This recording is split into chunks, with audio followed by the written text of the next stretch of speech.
Hey everyone, welcome back to the Your Money Your Life podcast, episode 180 of the podcast. We're diving into the week's personal finance news, business news, and current events. Before we get into the episode, make sure you like, subscribe, 5-star rate, and review wherever you are listening to the podcast. If you're watching on YouTube, which some people actually do watch on YouTube, I don't stream. I actually recorded earlier, but I may get into streaming it actually. Someone brought that up. I think that's interesting to think about streaming, even if there's few people that watch it. Make sure you hit the notification bell on YouTube so you know when a new episode drops. Let's dive right into this week's episode, which we're going to dive into a couple things, but the main thing we want to start with is, of course, our market update and what is going on in the market so far. So if we look at it, past week has been rather kind to we're about a little bit up, 1% up on the market. As so far, there was a dip, and that was because of the Fed meeting. We talked about that. They said they still have a lot to do with inflation, but new inflation numbers came out. Yes, folks, new inflation numbers have come out. So let's dig into it. So inflation did, at the headline number, slow more than expected in June. So the consumer price index pretty much showed an overall increased an annual 3%, down from 4%, down from 4% in May. So if you look at it, the 3% number was that headline number. If you look at core CPI, though, the core index, the core PI strips out food and energy prices. It also cooled, but it was still 4.8% after it was 5.3% in May. So the core number is still a bit higher. Why? Because the big thing that's bringing down inflation right now is just pretty much gas prices. Fuel prices are the thing that's really been down year over year. If you remember what fuel prices were, a year or two ago to where they are now, it's not even close. That's the main thing dragging the index down. If you look at food, shelter, those things are still year over year and month over month, they're still rising as far as the number inflation number. So that's one thing to really take in mind. If you look at other things that are kind of dropping, airline fares, and if you look at also, I think it was also like car prices as well. But the main thing here is to look at it: food away from home, food at home, still really really hot. As the core index showed that it was still pretty hot, and that just means that the Fed is going to have to, one, it's going to be one or two things that happen. One, the Fed will either say, all right, we've done a great job of inflation, one or two more rate hikes, and then we're done. Or they'll say, we still haven't done enough. And the core number is still too high, and people are still being hurt at restaurants, at their homes, for as far as prices being hurt, meaning the price is too high for some people. Then they'll have to continue raising rates and trying to bring inflation down and try to slow down the red hot economy. So it's one side or the other, and it's to be seen. And there's more information to be seen yet. So that's us waiting it out is going to be the best tactic here. Because usually when you have inflation, you have to have a big increase in unemployment. You have to have an economic recession to really slow things down and bring prices down. And so we still haven't seen that yet, but that's still to come for that. So that's kind of the big market update. As you see, again, yesterday the market cheered the economic news on inflation and kind of had a rally, and the futures today point to some sort of rally as well. So again, it's really going to be if the market continues to fight the Fed or what the Fed actually decides to do, because they haven't declared victory on inflation just yet, and that they don't want inflation to linger more than it needs to. So let's move on to some more news updates. There was a little bit in the news, and I wanted to touch on. Have you all heard this story about people using, these crazy longevity tactics to live longer? So a lot of wealthy people are starting to go to clinics or using different tactics. They're swapping blood with, there was a story of a guy who sold the company for lots of money, but he's swapping blood with his teenager and his dad and all this different stuff to like live longer, to last longer, biohacking. A lot of people are looking into it because it makes sense. If your life is good, why would you want to just stay around for, the normal, what is it, 70 years, 80 years? you want to stay longer and you want to be in like relatively decent shape. Your body hasn't deteriorated because you have that one life and your life has actually been really, really good. You want to be around longer. So a lot of people go to these clinics that, some of these clinics charge up to 100K a year to provide deep out of pocket treatments, testosterone injections, plasma transfusions, hair rejuvenation, and stem cell therapies. So yeah, people are really digging into it. One study of people age 50 plus suggests that the most important factor in predicting lifespan is wealth. 100% would agree with that. The affluent live longer and have 8 to 9 more healthy years than the poorest people. So you're saying if you have deep pockets, you're able to use different things to maintain your health, treatment, workout, exercise. A lot of these now celebrities are taking this diabetes drug to lose weight. Obviously, you've heard of Ozempic and different things of that nature. But people that they're trying to, everyone is looking for ways to keep longevity around and keep living a life that they want to live, that they enjoy. The next story that I thought was interesting, when it's horrible. Again, another bank got caught. Bank of America must pay customers $100 million after regulators said the bank illegally charged their clients fines with health credit card sign up rewards and secretly open accounts. This is the same, it's like Wells Fargo 2.0 from a few years back when Wells Fargo got caught opening up client accounts that were fake under fake names and different things of that nature, or opening up client accounts under real names, but the client had no privy to it. And doing a bunch of shady stuff. Same thing here with Bank of America. They're going to pay $100 million after the regulators found that they were doing similar things. They got to look into other banks. Are other banks doing this? These big banks have these aggressive, low tier sales goals for checking and savings accounts or whatever. And to meet those for these workers, they have to literally just make up stuff. A lot of times they're making up stuff, it looks like, which is against the regulation and laws. So glad they had to pay up. Another interesting story that was in news.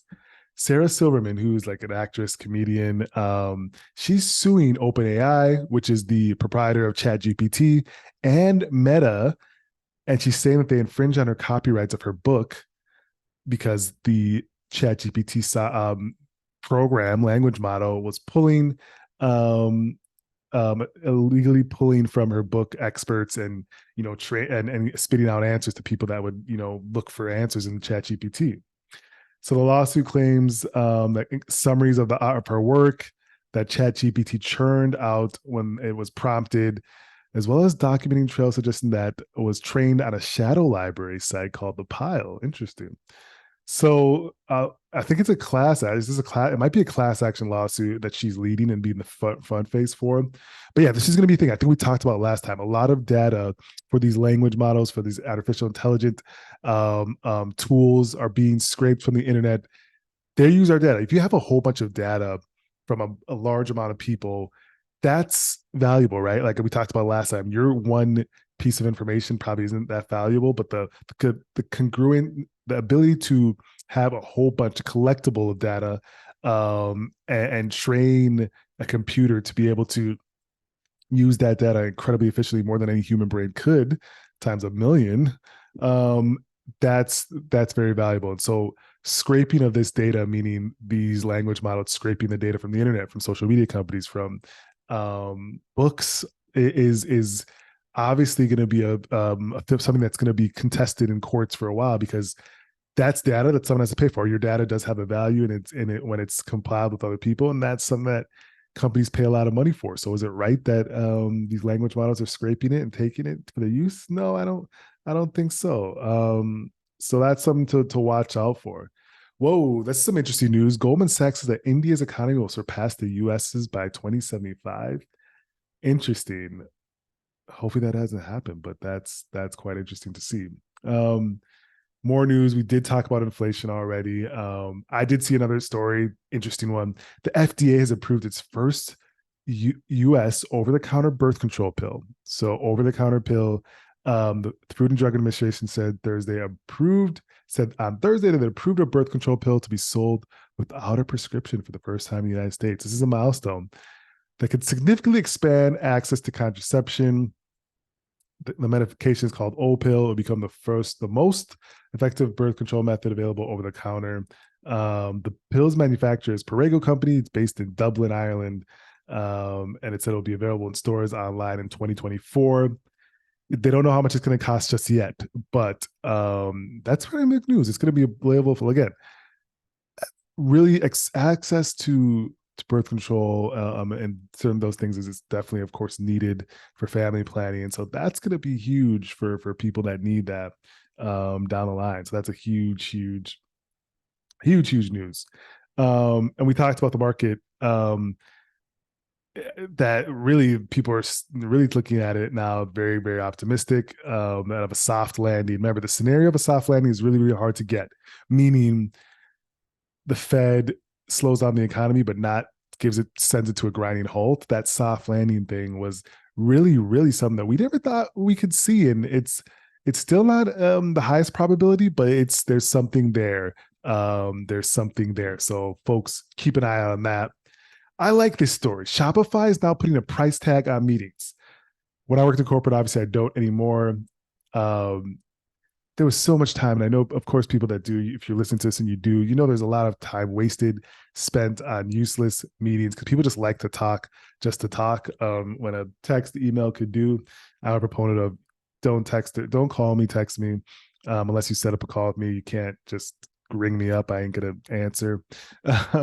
And so, you know, now Shopify is saying they're taking a war against meetings with a new cost calculator. So this is an internal tool. It uses compensation data, meeting length, and attendee count to calculate the price of meetings, which can run as high as 1,600 for a 30-minute call. The chief operating officer, Kaz, said the calculator is meant to remind workers of the value of their time and boost productivity. Though some experts said that it's a superficial intervention. I like it. If you actually saw like the calendar invite, there was like a screenshot of it. It just showed like at the bottom of the meeting, this meeting costs X amount. And of course, it keeps people cognizant of the fact that you don't need to just have a call or run a meeting when an email or text you. That's all those things are invented. So you don't have to bug someone, right? When they're busy doing other stuff, don't try to bug someone. Don't ring them up without having a call. Don't try to have a meeting or having a meeting set.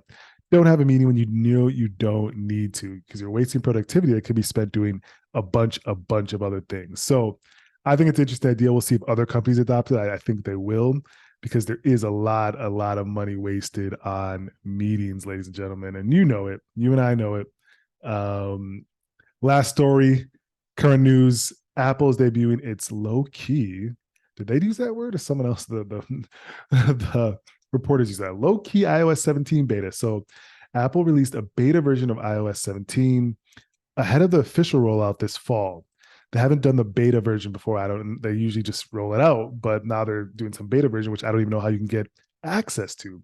But it has some cool new features, including FaceTime video calls or FaceTime video voicemails, a screen distance detector that tells users when their phone is too close to their faces. I like that. Screen time, man. I'm paying attention to that stuff. That stuff is hard on the eyes. And a bunch of other features. So I'm curious how you get access to the beta version. So if someone out there knows, let me know. We know we like to update our iPhones. So I want to do a new case study, not a roundtable today, not a personal finance question of the week, but people always think or talk about, like, you always hear about someone that's a billionaire, whatever, someone that has X amount of money, but you don't really know how they actually got to those areas, right? People think it's day trading or something of that nature. They got lucky. 99, almost, no, wait, 100% of the time, it's not that way, right? So I want to do a case study on how they got rich. This is a case study on showing how someone actually did get rich, because I read their story. I either heard on a podcast or read it, and understand what moves they made to get rich. And now we can use a case study, meaning study this certain individual's path for those people that might be motivation and inspirational, might be helpful to actually know. So I don't know if any of you all heard about this, but Mike Rubin, billionaire, he threw a party in the Hamptons that I didn't get an invite to, unfortunately, over July 4th weekend. But people have been probably seeing him a lot or hearing about him a lot.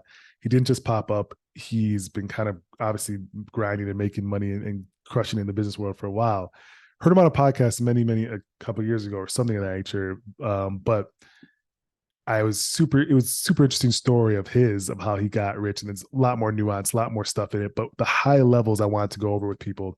Um, Grew up in Pennsylvania. And he first, when he was really, really young, started a ski tuning shop in his parents' basement when he was 12 years old.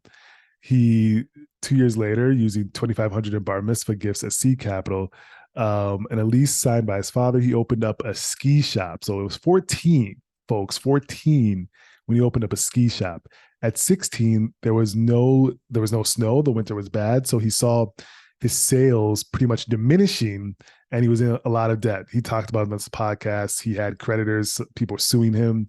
They didn't even know that he was like 16 years old, and they were like suing him because he owed them a lot of money, because he had creditors, and the ski shop wasn't doing well because there was no snow. So he actually ended up dropping out of college, and buying overstock equipment at a deep discount. So buying some equipment at a discount, and then he was just selling it and flipping it, and did really well with his overstock, sales flip. And he sold his ski shops, and then he founded an athletic company, closeout company called KPR Sports. So he one did really well with this, KPR Sports, and this was in 1993 when he turned 21. His KPR Sports reached 1 million in annual sales. By 1995, they've been doing 50 million in sales. So he 50x his business. Um, and if you think about his skills, I think one of them is like really, really good at sales. He understands business. He understands sales and relationship building and selling. That's one thing he's really, really strong at. He then purchased 40% of the women's athletic shoe company manufacturer. And he started an e-commerce brand called GSI Commerce, in 1998. And he sold that company to eBay for 2.4 billion, and he owned enough to own a percentage that reaped him $150 million windfall. And he bought back some of that business, and then he bought it Fanatics, which is the company he's growing now and has raised about $300 million for. But you know, it was a bunch of steps. And if you actually listen to the podcast he's on, he explained it, how he almost went broke because he was margin called from a bank. And he had to was making calls. The big thing I got from him when I was listening to it is like his perseverance was unmatched. His ability to be positive, even if things were dire for him, was unmatched. And his ability to sell and build relationships. You look at this Hamptons party that happened, the people that were in the room, you don't typically always see in the room together because they're giants in their own right. Like you have Beyonce, Jay-Z, you have Kim Kardashian, or all these different people that are in his house, $50 million house in the Hamptons, partying it up because he had the relationship equity to get that done. So his big thing now is Fanatics, which is they're going to have they're really a collectibles, sports memorabilia collectibles business. He also owns some other jersey and apparel businesses, but Fanatics also is going to have a gambling arm. They announced it, so he divested his minority stake in the 76ers and the other Philly sports teams. So it's really, he's just been a serial entrepreneur selling businesses. He also sold ShopRunner to FedEx. I didn't even know that. He's buying, building, operating, and selling businesses in a crazy way. And if you know any entrepreneur, you know that they don't just have usually just have one business or one stream. They have multiple because they understand how to operate in different arenas and use that skill, translate that skill over to different arenas. So this case study is interesting. I think you're gonna hear a lot more about him. He's created a bunch of companies, and right now he's Fanatics is the big thing he's creating. Of course, the social ventures and social pursuits to help other folks that he's doing. But I thought it was an interesting case study to really watch and see how people are building their wealth. Of course, it's not through, you'll rarely see anyone do it through a W-2, meaning work at a job, unless you're a CEO or C-suite of a Fortune 500 company. You rarely see people do it through a W-2. It's through building and operating, businesses, solopreneur businesses, anything really, investing correctly. So interesting case study for those that want to learn more. Go ahead and research more. But we'll try to do that every once in a while when I find interesting people to profile for that. And maybe one day we'll have them on the show. Folks, this has been a good episode this week. Make sure you share this with your family and friends, and we'll talk next week.